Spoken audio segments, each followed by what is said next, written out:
Hello everybody, it's Peter with an I, S-T-A-W-A-R-T, and welcome to segment 4 of, I don't know, the Dark Tower, I guess?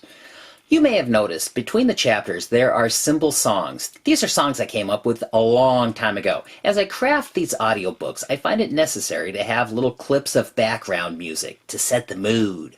I took a lot of these songs and used them for the PIRSViola series. I show you exactly which keys to press on the saxophone to play these songs. The music rolls slow so it's easy to play along. And now we return to, I don't know, the Dark Tower, I guess? Between the two boys. Chauncey would have no problem going solo, but it always looks good to have friends along, so people know you're a somebody.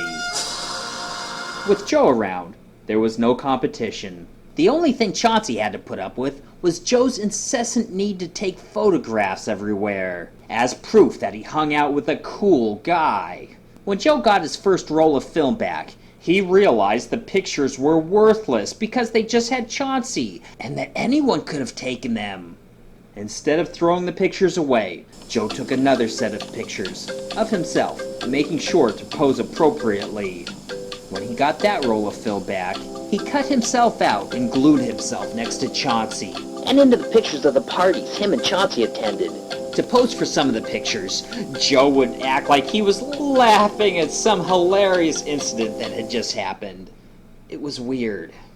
Chauncey thought it was a little bit strange when Joe had a t-shirt made with a print of one of those photos on it. It wasn't the fact that, because of a miscalculation in proximity, Joe appeared to be a giant. Chauncey thought it was extremely abnormal for other reasons, and politely forbade Joe to wear it in public. Chauncey also wouldn't let Joe dress as his twin. They were getting to the head of the line. Joe wondered if there were some good-looking girls inside the theater, but it was dark in there and it would be hard to tell if they were good-looking or not. It was important to Joe that any girl he went out with was good-looking, so when they went out in public, people would look at him and know that he must be a really cool guy in order to get a girl like that, and know that if they wanted to be cool, they should start hanging around with him and learn a few of his moves. Joe had taken an account of all the girls in the place. He had looked at every single one in hopes that they would look back into his eyes, look over and see that he was with such a cool guy like Chauncey, and decide that Joe must be cool by proxy and fall madly in love with him. That is, unless Chauncey decided he wanted to date her, in which case Joe was out of luck because Chauncey would naturally get the girl. Joe couldn't seem to figure out that trying to desperately make eye contact with each and every girl in the vicinity was, in a word, scary. In fact, there were quite a number of things about Joe that were scary. Girls wondered what would happen if they gave poor Joe a chance and hung out with him. Would they end up on one of his t-shirts as an advertisement? And if he put forth so much effort in trolling for even a return look, then imagine trying to break off a full-time relationship with someone so needy and desperate. It was true that Joe was sort of a freak, but that was all the better for Chauncey. And Chauncey felt like he was doing some good-hearted charity work by being his friend. Yeah, I'm a pretty good guy, Chauncey thought to himself, as Joe talked at him about something meaningless. Hey, do you want diet or regular? Some girl called over to her friend before she continued inside to buy pop and popcorn. Regular, thanks, replied Chauncey with a sly grin. Author's note. See, the girl was talking to somebody else, and Chauncey answered as if she was talking to him. It's a risky joke. Don't attempt it unless you really know what you're doing. Trust me on this one?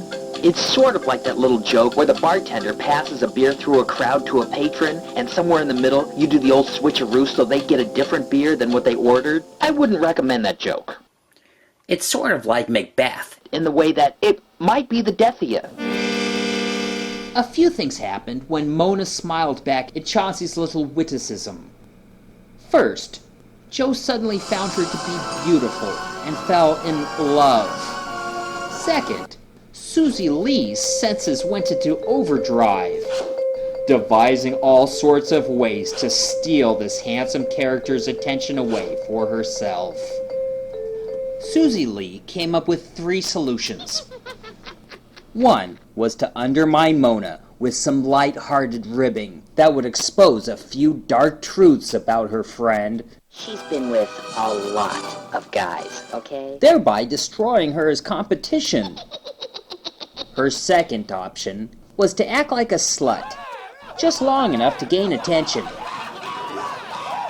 And once she was ahead, she could be chaste and pure again.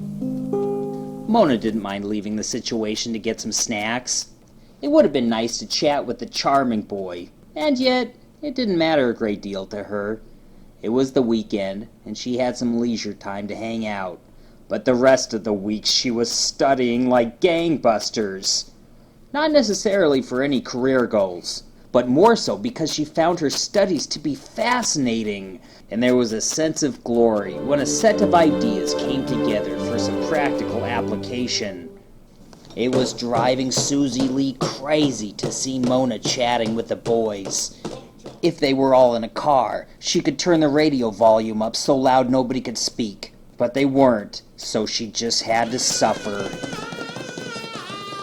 Like an evil clockwork, the boys' line went quicker than Mona's. They got their snacks first.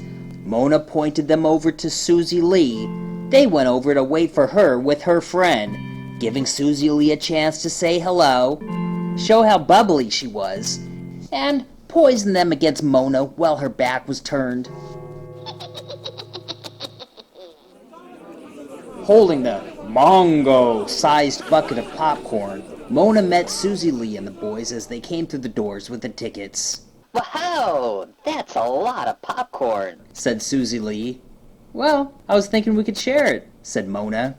The boys gave a weird glance to each other, as if they knew something, as if they shared some fact. And they acted sort of weird, like they thought she had some sort of strange disease that would make the area around a person's mouth look as though they'd been eating chunky peanut butter without the use of their hands. The boys' reaction may have had something to do with Susie Lee's clever fiction about her friend Mona. Just a thought. I think I'm on a diet, she replied apprehensively, sharing a look with Chauncey. Do you want to share with me? She asked Joe. He was a little bit too quick to say no, like she was offering water from a contaminated watering hole or something. She felt like a guest on a sitcom, and she wasn't privy to the joke the main characters were in on.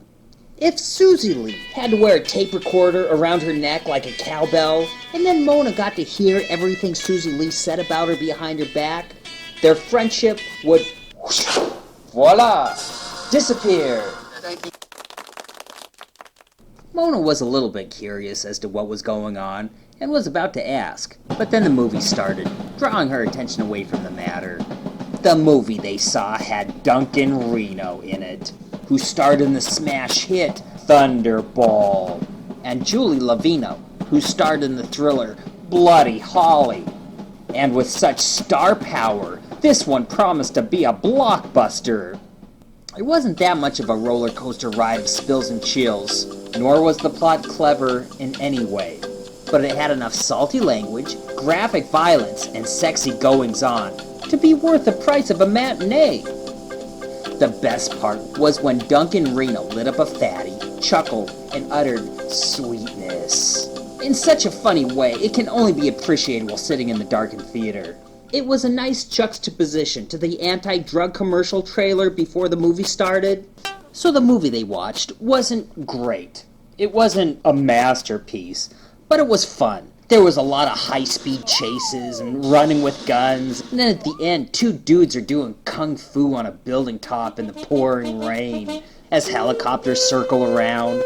The villain gets Duncan Reno in a chokehold, and the police are gonna break it up and arrest the guy, but Duncan Reno says, "No! This is personal!" He gets out of the headlock and breaks the guy's arm and stabs him with his own bone.